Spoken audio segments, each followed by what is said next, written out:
Hello, everybody. Thank you so much for joining me. My name is Phil Rice, and welcome And my to. name is Greg Doyle. It is welcome, brother Greg. Thank you so much for coming along tonight. It's always a great pleasure. Um, yeah, brother. Well, if nobody's, I've got plenty of other interviews with Greg. If you don't know who he is, go and watch another interview. We're just going to get straight into it, brother. How are you? Yeah, pretty good. Pretty good. Pretty good. Pretty good. Look, I got to tell you, it's a funny day because I had some clients, Reiki, and then I went to the dentist and I thought, oh, yeah, quick visit. It was like 2 hours in the dentist chair. It was brutal. And then I thought, Damn. I had I had a client straight after, and I thought, that's okay. I'll do that. It was fine. And that's one of the themes you can get into is that, someone asked me the other day at an Astral travel course, by the way, how I feel, and thanks for having me on the show. But they said to me, Greg, when you do Reiki, what's your preparation? How do you get, how are you in the best zone? I said, listen, because I'm doing it most days, I just do it. Any zone is the best zone.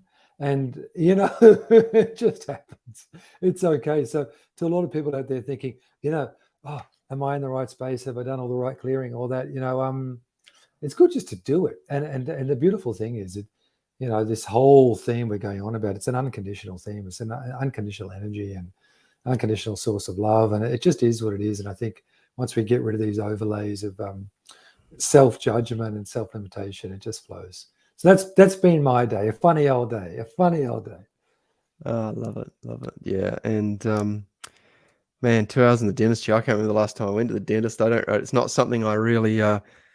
I mean, in the climate at the moment, we've obviously got restrictions on things, and so and dentist is quite a specialist kind of area too. So, um, Yeah, if you haven't had the what, then and you've got teeth problems, it's okay uh, here in Queensland. It's okay. You can go anywhere really.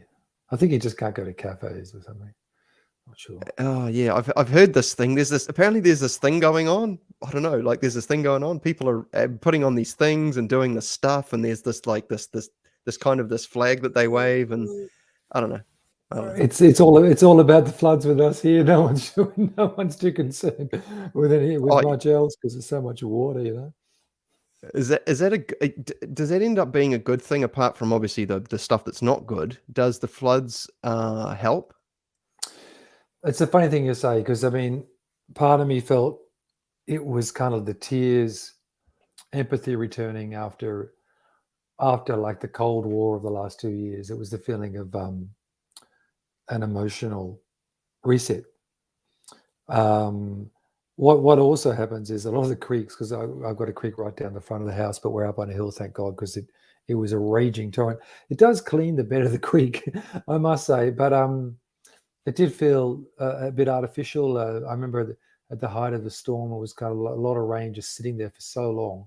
Then all of a sudden, a storm moved in over the rain front, so there was all of a sudden lightning and thunder above the clouds that were already giving us rain. It was a very weird phenomenon. So mixed with that one, Phil. I think it's brought community together here. It really has. So I think COVID served to separate on a certain level, and these floods have served to bring back together. Beautiful. And I just want to add to that because we've obviously had some activism down here in the double islands or the three islands, and unfortunately there has been intervention, heavy-handed intervention, which has sort of broken that off. But regardless of that, it brought people together in a beautiful way. And I've seen the footage, and I've had friends that were down in the capital, and it's obviously nothing like the MSM were making it out to be.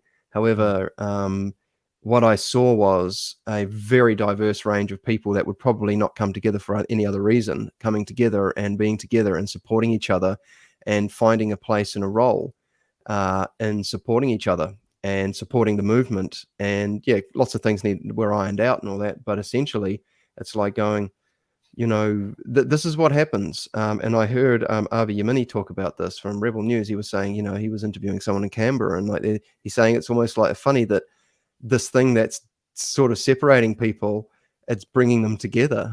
It's almost like it's turned around, which is really beautiful because, you're probably a bit like myself, and you can kind of feel the tension just even walking down the street and things. I mean, I don't know what it's like where you are, but here it's pretty visible. With the it's pretty full on here. But it's funny because you walk past like a cafe or a restaurant, and obviously the lurgy stops there because everyone's sitting around in these close little cafe chairs and things, and they got their thingies off, and so it's okay. Well, it doesn't cross that line then, but as soon as they have to go to the toilet or something like this, it's, oh man. Yeah, apparently it's been proven not to pass 1.25 meters. So if you're sitting down below the 1.25 meter ceiling, it cannot rise above that. If you're standing above that, that's why when you're sitting in a cafe, you're safe. If you're standing above that, you're not safe. So that's been proven scientifically. Wow, man, this thing's got a measuring stick. It's got a diary. That's funny to talk about that because here it's very different. It's that's kind of went off the news, and I think the day before the storm started, they stopped the mask wearing here too. So it's kind of it became here just all of a sudden. At the height of the floods, I wanted to find out what's going on because I had no internet. It closed down for a couple of days. Oh wow! And so I actually plugged the TV into the aerial, so I've got this long aerial that I can actually plug into the wall, so I could actually watch TV. And I was searching the news for stuff because I thought this is a major weather event happening here. And all I got was the war in Ukraine. So it was really weird. A few people said the same. I couldn't find out about information in my own city when there was a catastrophic flood. It was the most bizarre feeling. And not having internet, you don't sort of see what's going on. And have you got a transistor radio? No, I didn't. So I had to rely on TV news. It was really quite amusing. And I was sort of switching channels looking for stuff about the flood because I was looking at it going, hang on, all the rivers are coming up. I've got a feeling this is a major weather event. And it was really quite odd. And obviously the TV stations had been commissioned to put on certain war news, which I understand that's their charter, but it was quite bizarre. And so therefore the pandemic wasn't rating, and at that stage it wasn't even mentioned. So we've kind of literally forgotten that that's going on in other places. Wow. So it's literally like, there's no real, because the urgency of the evacuations and how many people lost their houses here. So it is quite curious and quite hilarious on a kind of a dark, humid kind of way, in that it's just not getting on the roster of the news. So it's kind of like it doesn't really exist, and you forget about it because you go to some cafe and you see the little tick sign, but sort of people what people not worried too much. So it's a bit different here now. Yeah. It's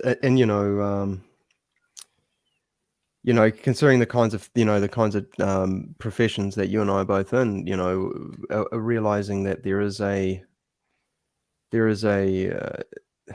how do I put this? I do want to get onto some of these more fun topics as well, but it's good to sort of cover it just to see how things are going. But obviously, there is a psychological type of repercussion for massive attitude changing, from what is it, hugs not drugs, to social distancing and get the and this kind of switch in psychology and how that affects, especially because things are changing and there are things going on behind the scenes as well that not a lot of people are aware of, and we don't necessarily know the legitimacy of all these things. There's a lot of speculation, but just noticing myself the importance of resilience and staying equanimous and equalized and fresh and bouncy and looking after myself. And the streets around here are pretty quiet at the moment. The price of gas is spiking. We're over $3 a litre,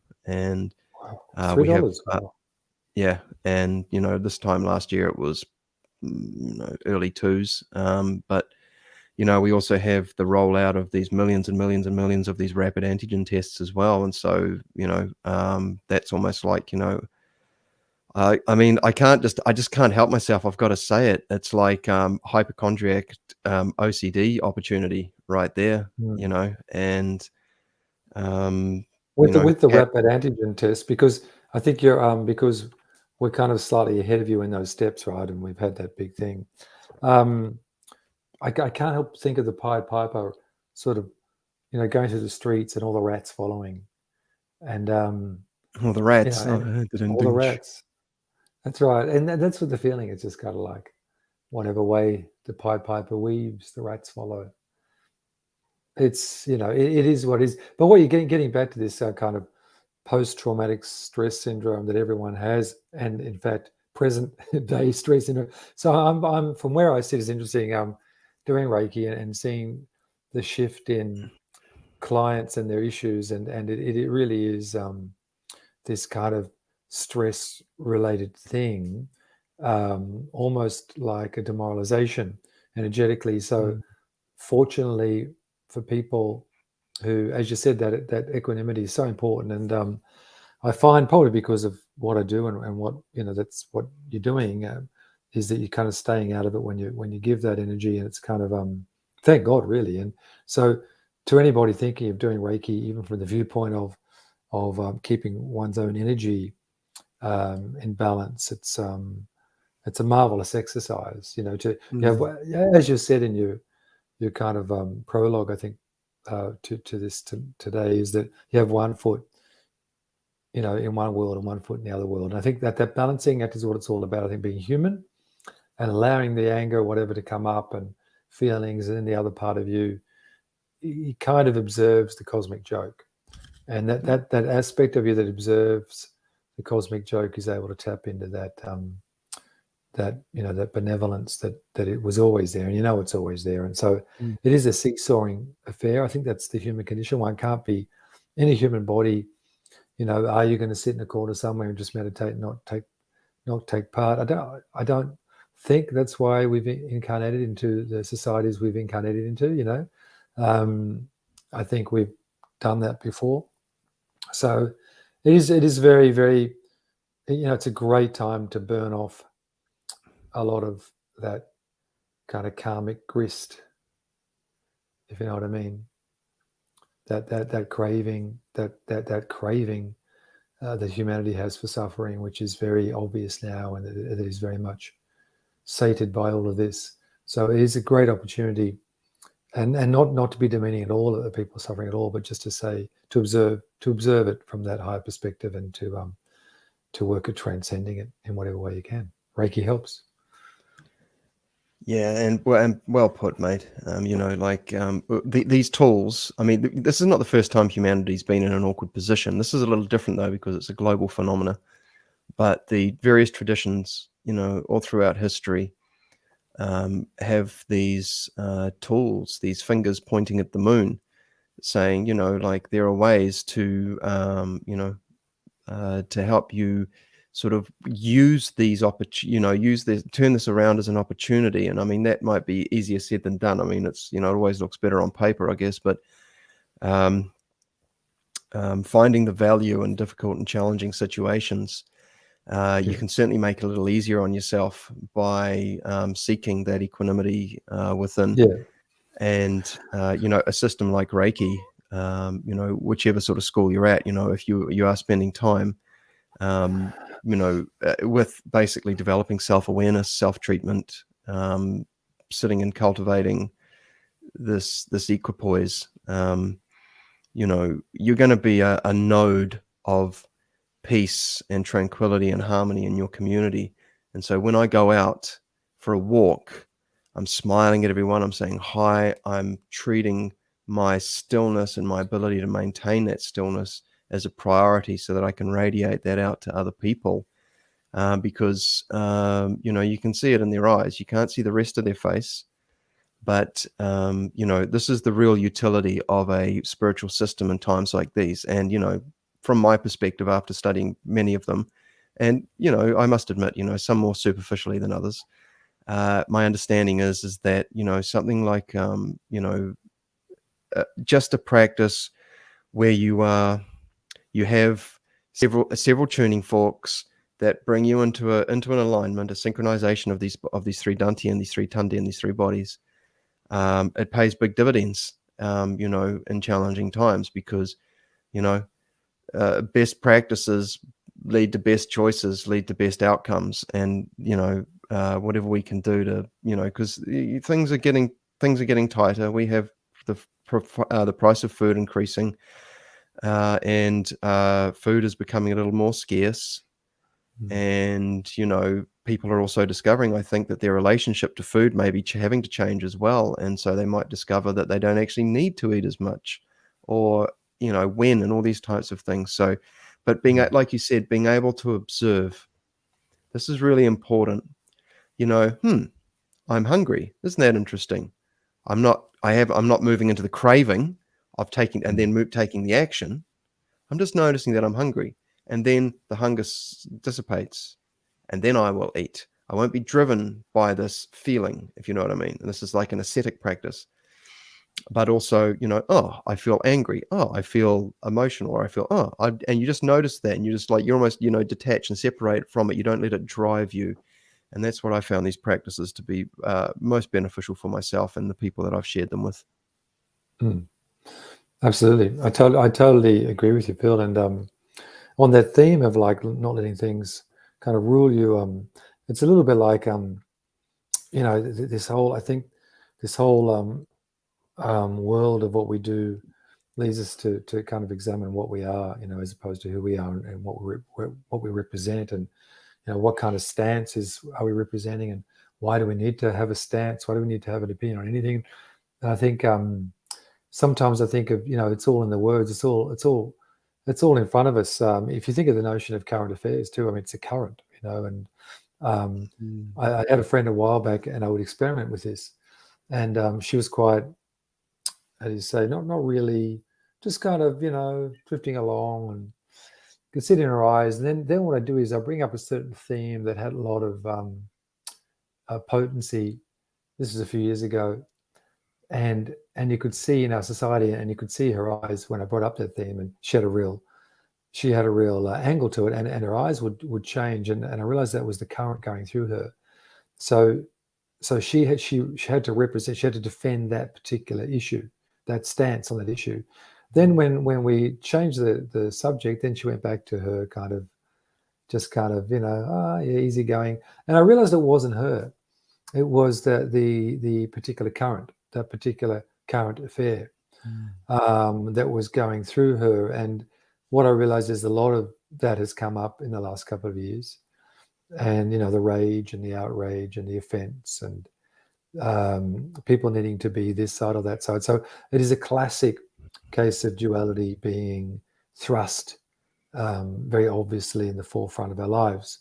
So it's a great opportunity to deal with that. So I urge everyone to really look at who is it they're defending, what is it they're defending when they take a stance on any side of the fence, and if they feel outraged by the particular actions on the other side, like, why do they feel outraged? What is really going on here? What is really going on within you? And what is great is to be able to have an opinion, but the opinion not to be you, and not to define yourself by that opinion, so that then when you get into a conversation about that, you don't feel as charged. And by doing that, you kind of weaken that particular current that is being projected at humanity.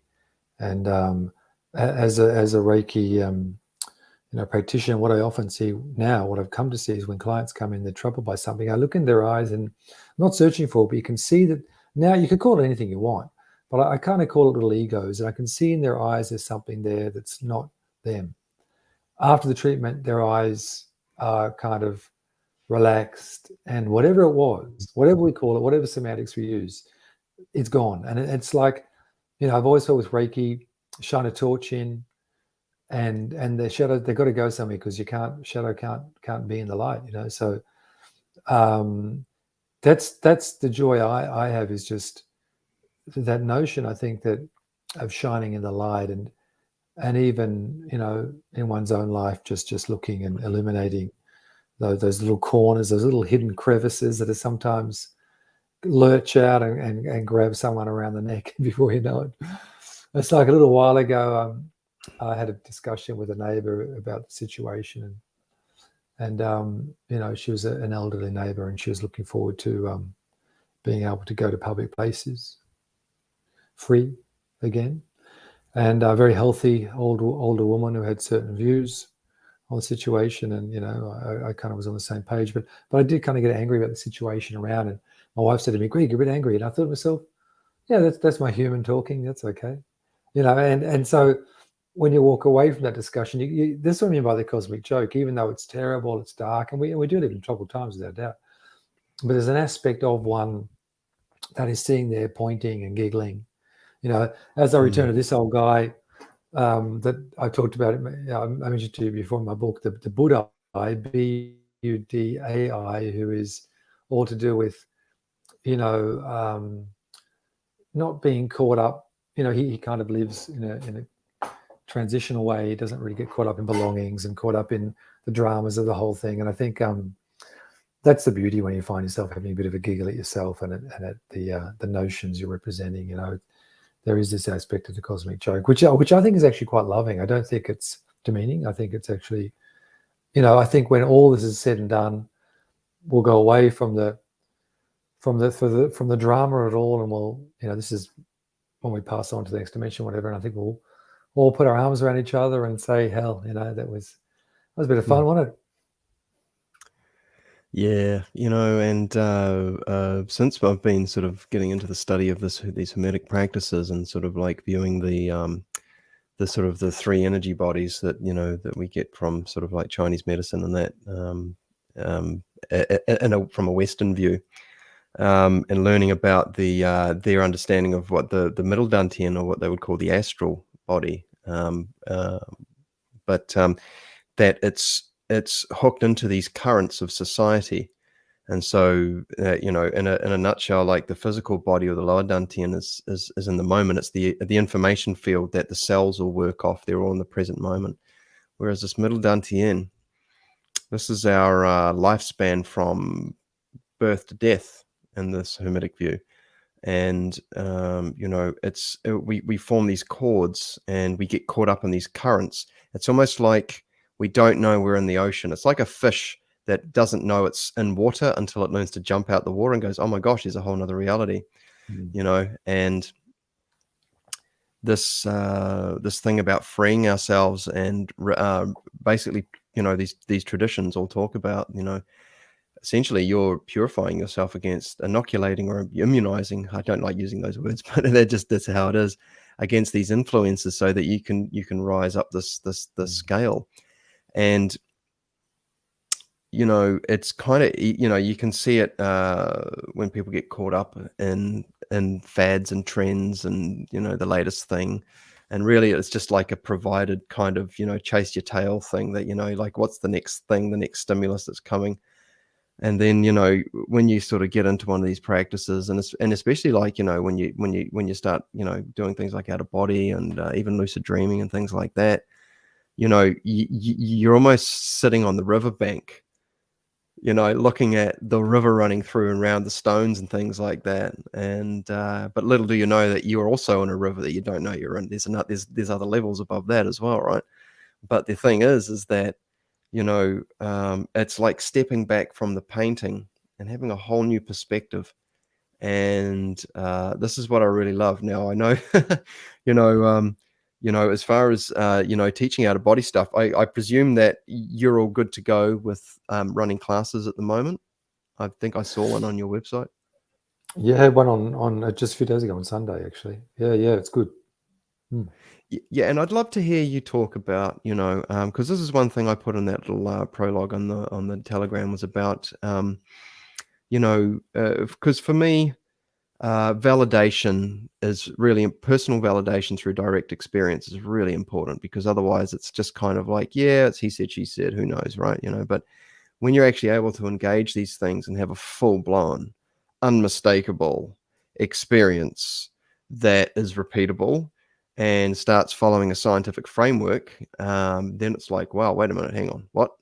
And I know that, you know, this this changes your view of the world, you know, and everything that goes on in the world and everything that's going on right now. It gives it a completely different perspective.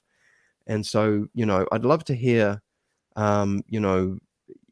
we've talked about this before, but I mean, in the current context, I mean, what am I trying to ask here? I guess, I'd love to hear your thoughts on the importance of and the value actually, and seeking mystical experiences. What we might term mystical experiences, but that word is a bit loaded. So what do you find the great value of these practices? Yeah,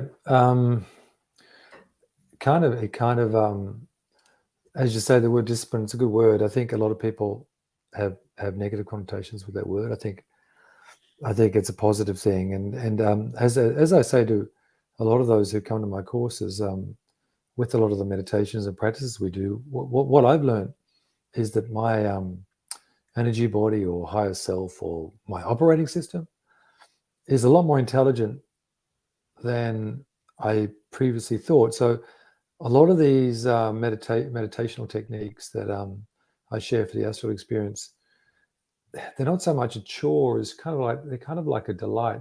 What I mean by that is we don't have to bludgeon our awareness or our consciousness by kind of constantly whacking it over the head, and it's, for instance, all the relaxation techniques I do, or chakra cleansing techniques. I use certain words, even like just in breathing in the infinite cosmos. And a lot of people go, I have real problems breathing in the infinite cosmos. And I say, well, what do you think you're made of? Seriously, do you think you're external to the infinite cosmos? And they go, no, of course not. Oh, so you are the infinite cosmos. Yeah, there you go. So when you say imagine breathing in, I just say, look, it's an idea. You can a little bit like today, I can go to the dentist and I can give Reiki straight after. It's like one doesn't, the beauty, I think, of these disciplines and practice is that I think, that word discipline just has so many negative connotations, or people think of books of Latin or something that they have to transpose or something. For me, it's a very real, it's a very active thing. I realize that our operating systems are always listening. They know what we mean. So if we're breathing through our chakras, saying, what do I say? I have these systems but they're so automatic that when I actually think of what I say, like clear, cleanse, and activate. So, and that's, I have this system of breathing through the infinite cosmos and clearing, cleansing, and activating out the chakras and breathing in and moving through the body. And it's just a system I've come up with because our system knows what it means to clear, cleanse, and activate. And as I point out to my students when we do the breathing, they go, gee, I feel really good after that. And I didn't even try to feel good. And I go, of course you didn't try to feel good. It's feeling good is the default. When we put any awareness through our body in any way, we're going to feel better. So it's not a question of sitting there with your brow knotted and trying to do something, trying really hard. You just do it. You just do it. And this is the beauty of these disciplines. And it does alter the meaning of, like for you too, I'm sure, Phil, the word discipline has something enticing about it, correct? There's something, it's not a negative. No, that's right. So it's these yeah. Exactly. It's beautiful work. It's play. It's a discipline because I'm a disciple of higher works. Like it's fun to go. You know what? Sorry, I just want to jump in and say, look, I like to work. We're here for action, and sometimes that action and work involves sitting on your ass and meditating and refining yourself from the inside out. When I stopped trying to change the outside world because nothing was happened, and I started changing the inside world, that's when I started noticing change in the outside world. My relationships improved, these types of things. So I started calming the inner waters, and that's when my experiences started. I didn't actually plan to start having experiences. They just started happening. It was like there was an inner recognition that I was participating in the great work. I got those little taste teasers and those little samples. And here's a little sample. And now you just do what you want with it. and it's been the greatest discovery of my life. I thought music was it, and this is just taken off on a whole nother level. You might be able to relate on that as well. Look, I think it's interesting, Phil, because we've gone on very similar paths in that way. And, for me, I'm still like a kid in a candy store regarding the astral thing, and what often worked for me before doesn't work now. So I'm looking for other ways. And if I go back, not that long ago, really, and when I wanted to do more Reiki, but I wasn't doing much, and I was sitting with the symbols, and I was doing a lot of meditation, all that kind of stuff. And it's funny now, of course, but I understand that now. I'd like, I'm trying to finish my second book, and it's hilarious because, the times I'm trying to do other things and focus on my own inner development, of course, all these clients will walk in the door, and I recognize that to be the cosmos saying, okay, just do it, Greg, just do it.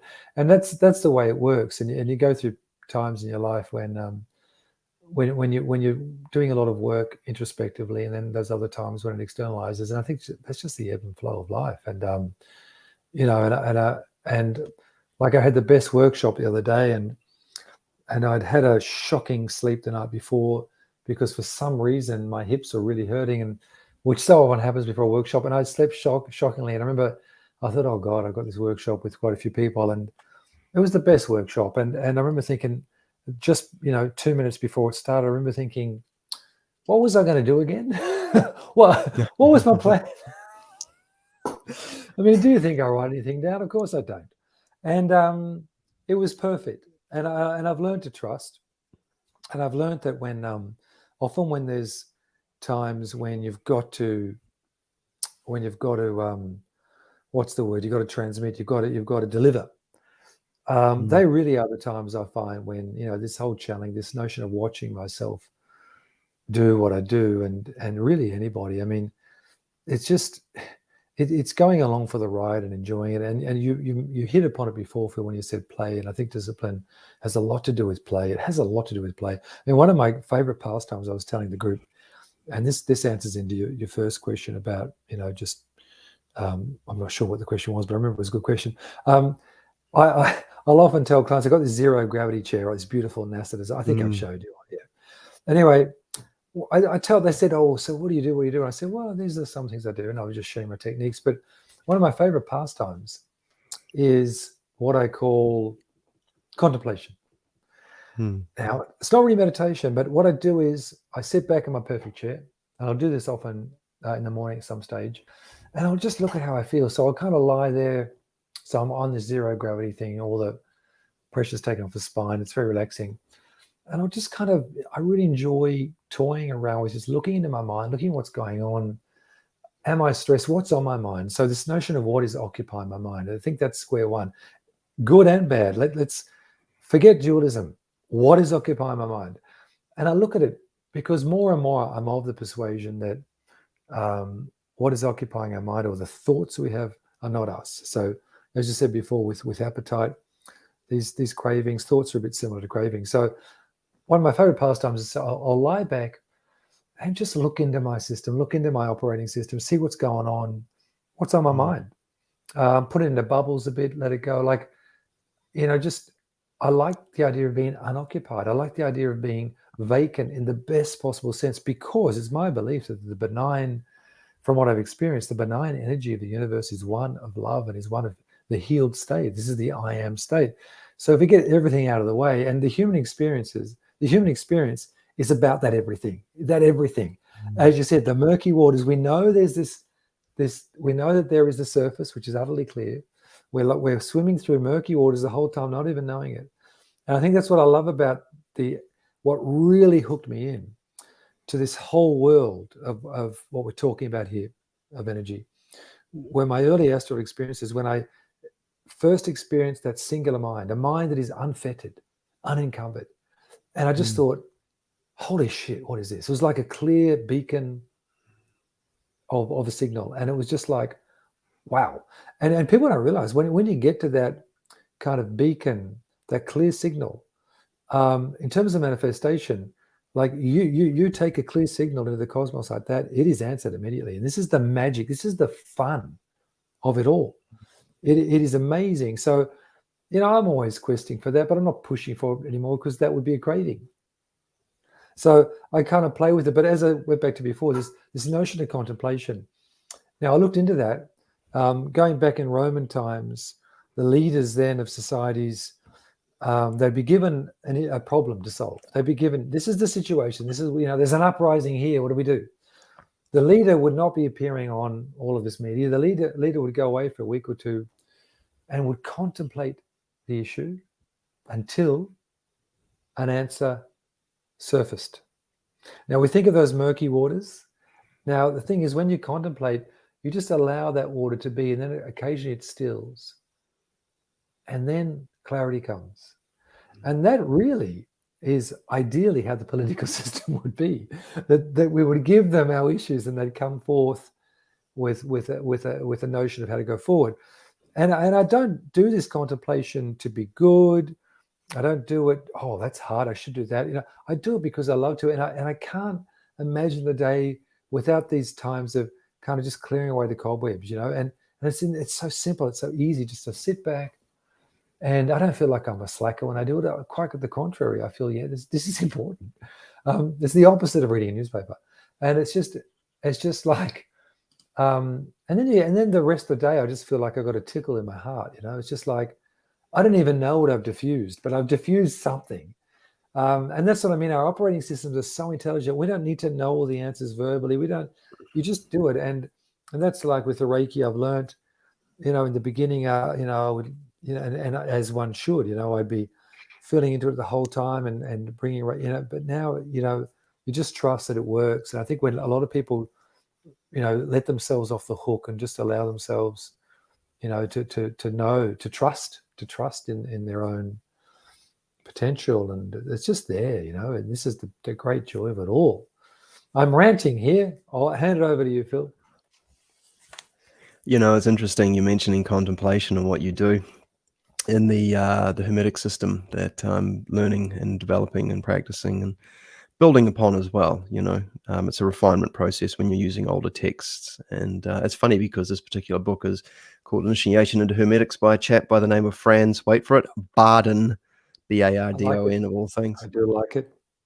Yes. And what you've just said is step one, mental training. So you have a training for the physical body, the astral or the psychic body, and then the mental body, which is, so you basically got what he refers to as the spirit, the soul, the block that you carved, and the physical body. And when you die, this is what goes away. This is what travels, so to speak.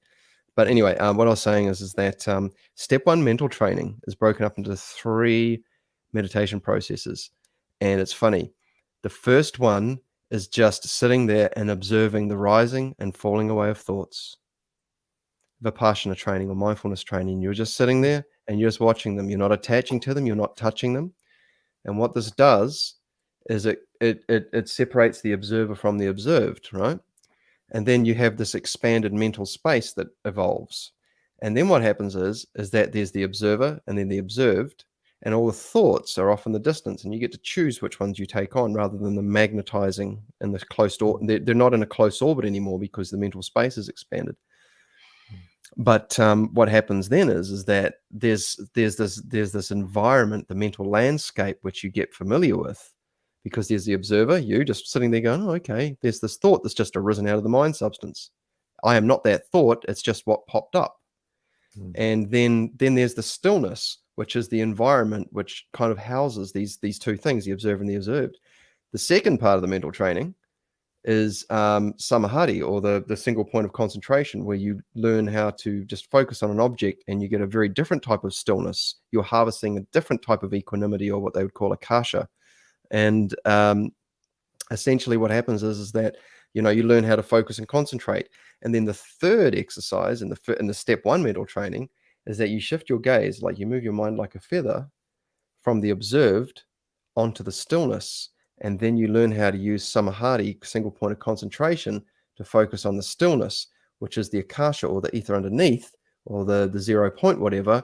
And you learn to start harvesting that. And it's very interesting because when I first started meditating, I tell you what got me into it was that heart math. I heard Greg Braden talking. I was writing to Greg Braden, and he was talking about the heart math thing, and I got into that, and I just sit there and I was like, wow, this is amazing. This feels really good.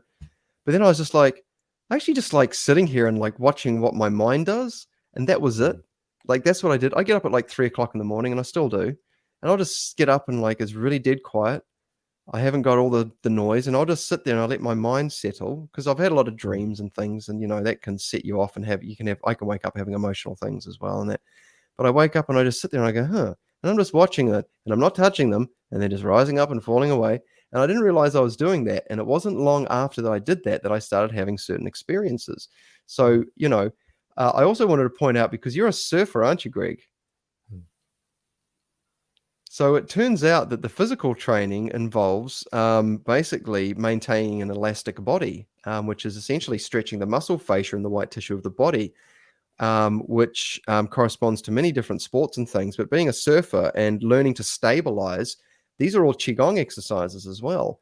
And so we'll catch up another time and I'll talk to you about this, but essentially you're actually doing a lot of these practices. Remove the word hermetic or Qigong, and you're actually doing a lot of these practices as well without even realizing them, so to speak. But they all contribute, because for starters, you love surfing, you love contemplating, right? And you also love, we're sitting in introspection. That's how we clean up the astral body or the emotional body as well. Because when we're working on our thought processes, we're not letting our cravings overtake us or drive us. And so it's just really interesting, because there's this stepwise progression. And we'll talk about it another time, but it's just really cool that you brought up the contemplation thing, because just sitting there and just going, oh, okay. And like you said, you're watching the operating system. And you also mentioned these people that rule us. Of course, I'll bring it back to this. When you've got a decision you want to make, what happens is the more time you spend in that contemplative mode, the mind will start to prioritize. It'll start to get to know, that thought, well, that's not really good for anything. Why am I thinking about a banana? I'm not even hungry. Maybe I need some potassium. I don't know, whatever. Okay, the next thing that comes up is a bicycle. Well, what can I do with that? But it'll start to, what I've noticed is that the thoughts that start to arise start to take on a hierarchy or a priority. And so there's less nonsense type thoughts that are maybe driven by the societal sort of things, driven by your astral body and these types of things. Mind substance starts to go, oh, you're paying attention, and you're looking for quality interaction, because you're focused on that discipline word. Yep, we'll use that. And it starts presenting you with high quality things. And so being in that state that you're talking about, this mindful state, and just watching and just thinking about, and then you choose one and you choose a thought. I don't know, you tell me, do you get a thought come up that you just might just go, you know what, I'm going to hold that and I'm just going to roll it around a little bit and consider it? And yeah, it's a good question. Well, what is it? Because I thought, I get a lot of clients who say they used to lucid dream or astral travel when they were kids and they want to get it back as an adult. So I'm thinking, what goes on, during adolescence and define an adult in today's society, and a lot of it has to do with responsibilities and putting away so-called childish things. And I think contemplation is kind of an adult version of daydreaming in many ways, right? But but it's even more than that. What I do is, what I find is, I look down pat now, I kind of watch myself for a while, have a look what's on my mind. When I observe it, it tends to deflate. It tends to deflate, like it becomes a watercolor. Like I see the scene. So look at whatever themes are in my life that are occupying me. Then I generally feel, because I see the mind is all through the body. So I'm not just looking at thoughts, I'm looking at also the mind and the body. I'm thinking of what areas of my mind are holding, or what areas of my body are holding. So I kind of scan through the body and kind of look into how I feel. Because the body's a great litmus test in that way. And I'll kind of, then when I can get to a point, as you say, this point of kind of a single point of consciousness, like that point of kind of, I'm just in this point of kind of feeling quite good, really, generally pretty heart-based.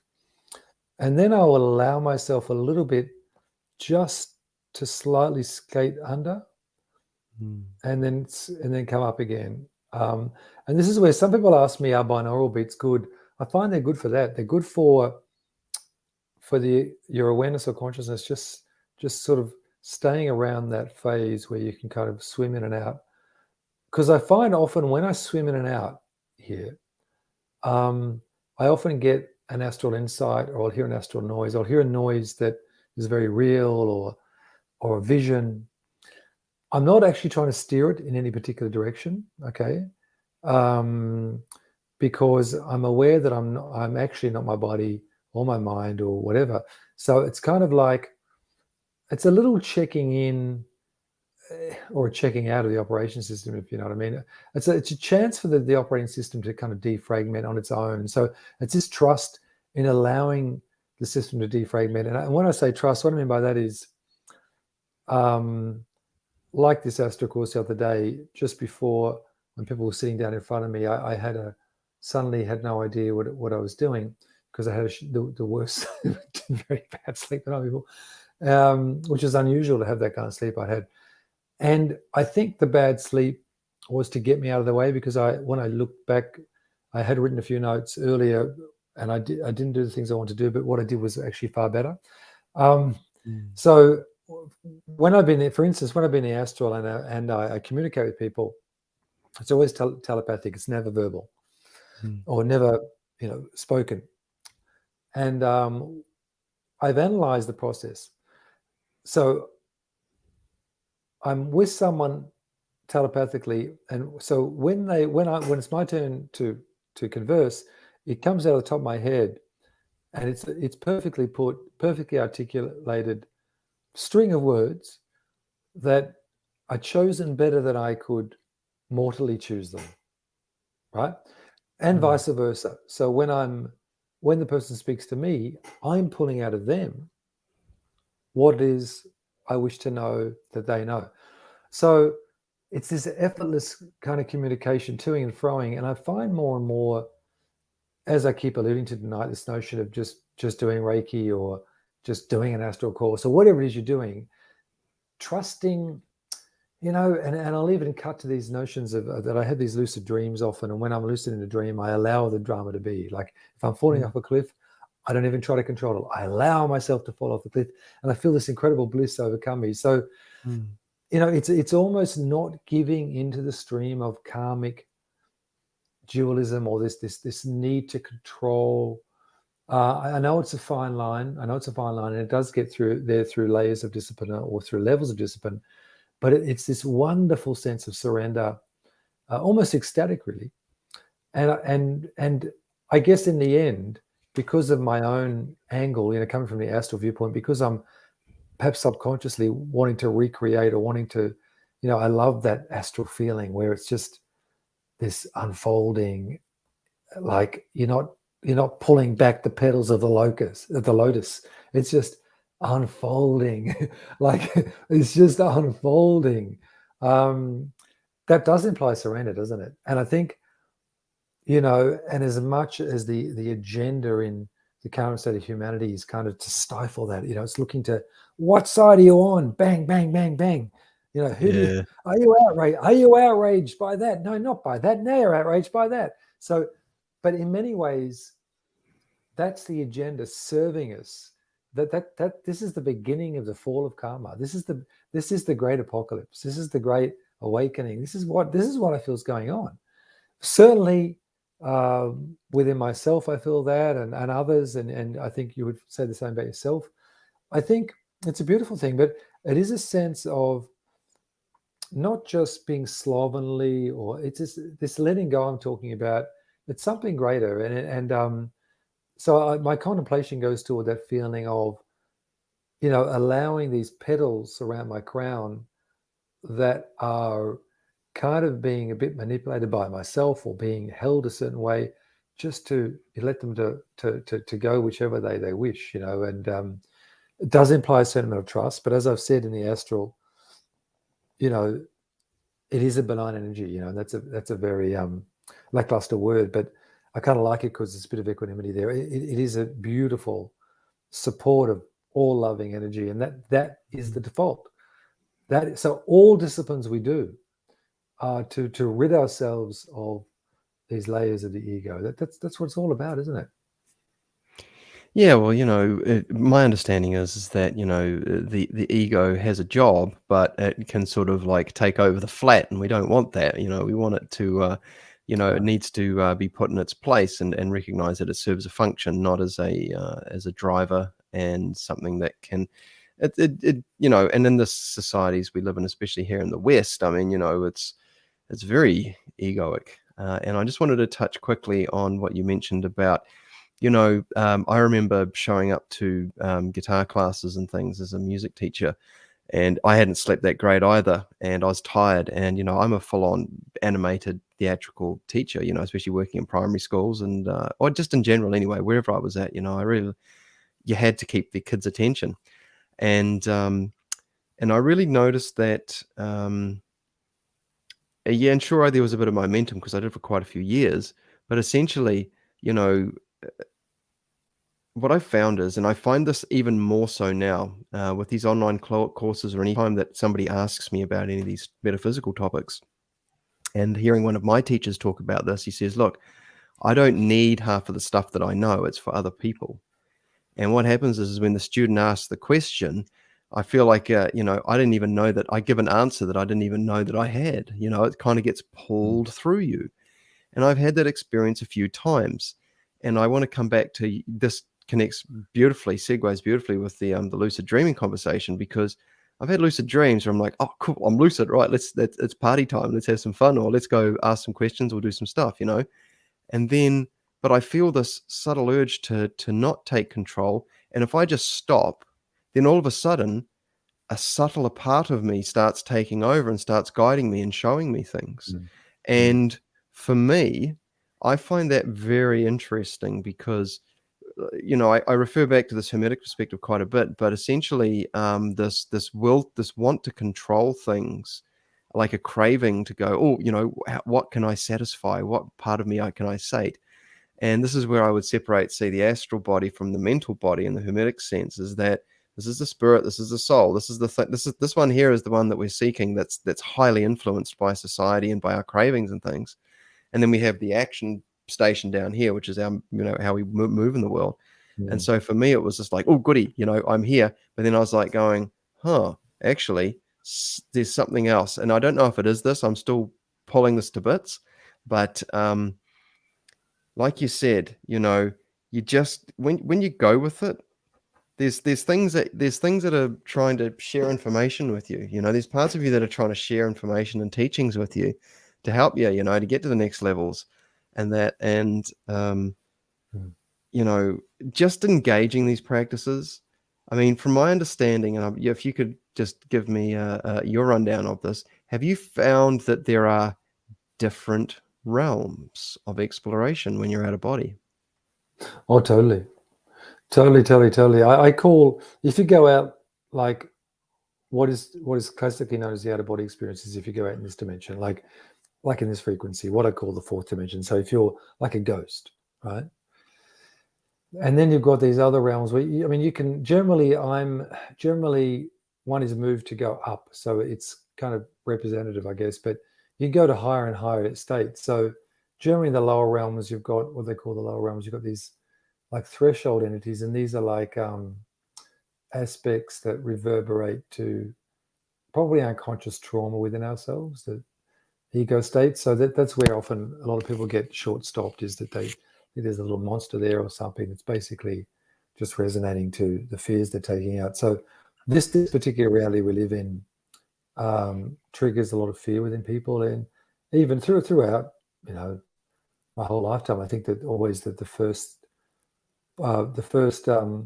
port of call on the so-called news at night is always the death. Someone died from this. Mm. So the mainstream is a brilliant teacher. It kind of points out to you what to look out for and what is being charged. And so the main thing one gleans from the astral experience, and many astral travelers have said this, that you lose the fear of death because you just know that this isn't it.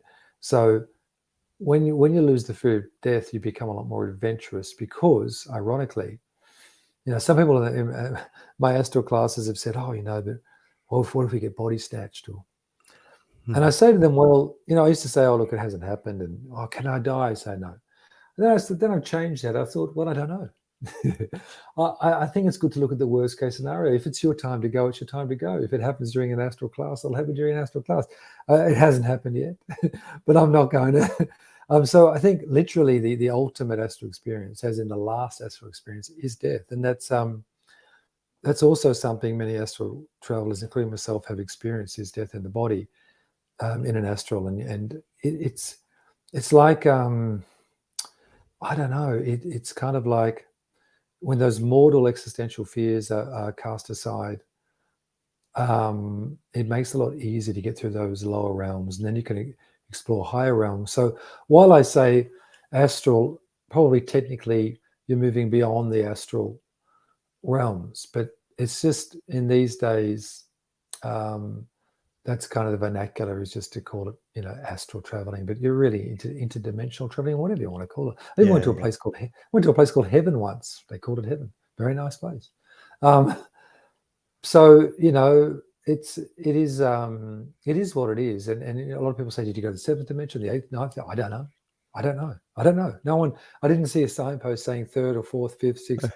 But if you ask for it, I'm sure you'll see it, because often, if you're that way inclined, I'm sure you can get those answers in the astral.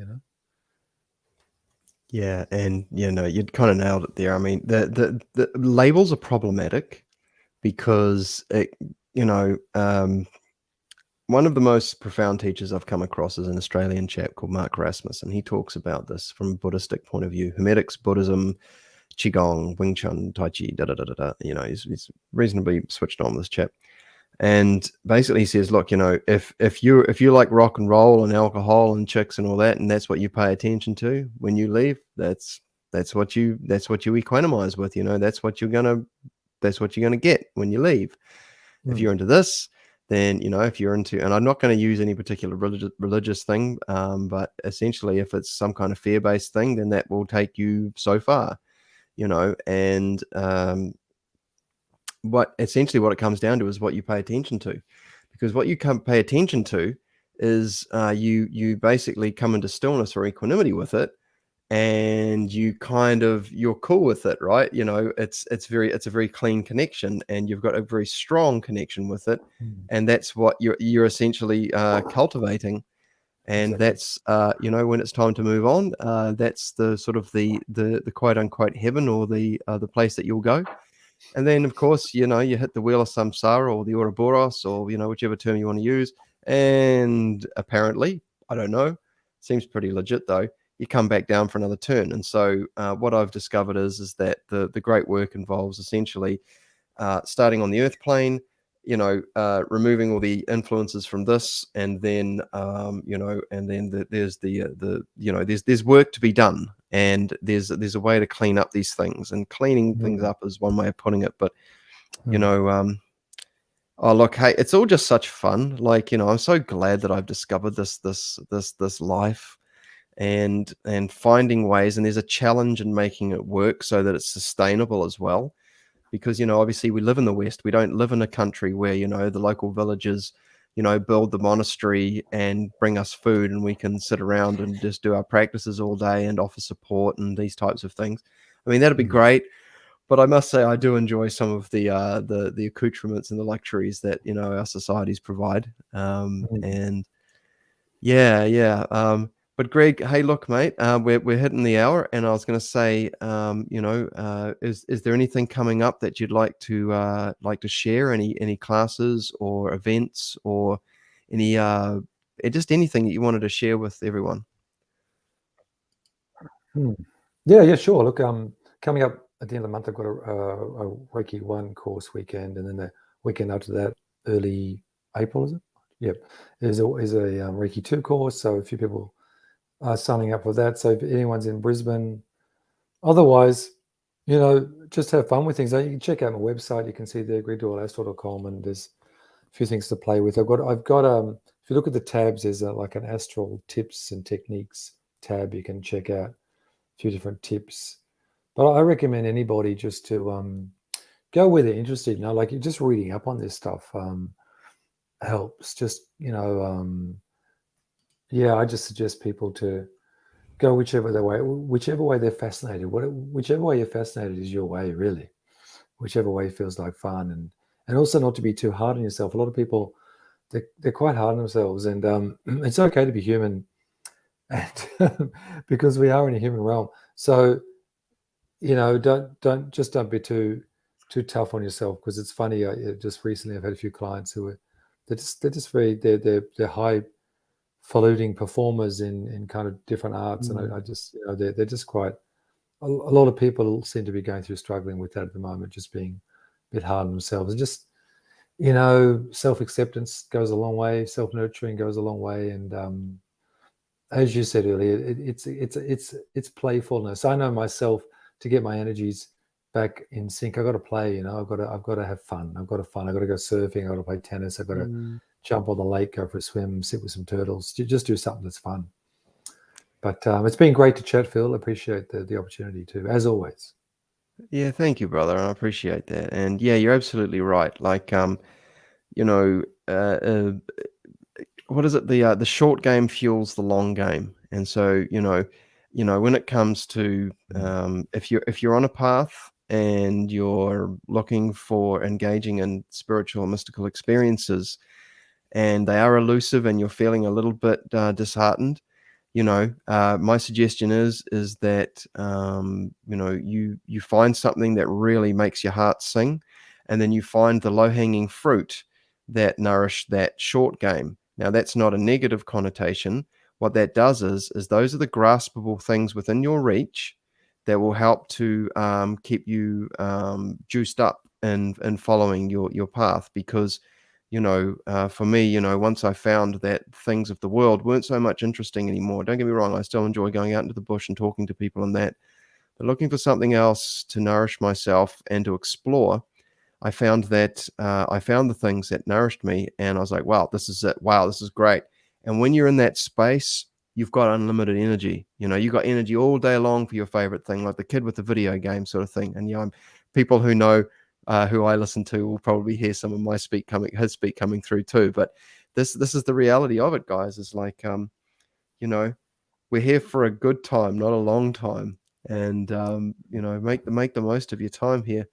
Okay, well, thank you so much, brother, for your time. And if I get you to stick around for just 2 minutes after the broadcast, but I'd like you to give you the microphone for the closing words, although you kind of did, but I'm going to give them to you right now. There you go. I'm going to have to channel this. Be good, whatever that means. Thank you, brother. Thank you. All right. Thank you, everyone. We'll see you again soon.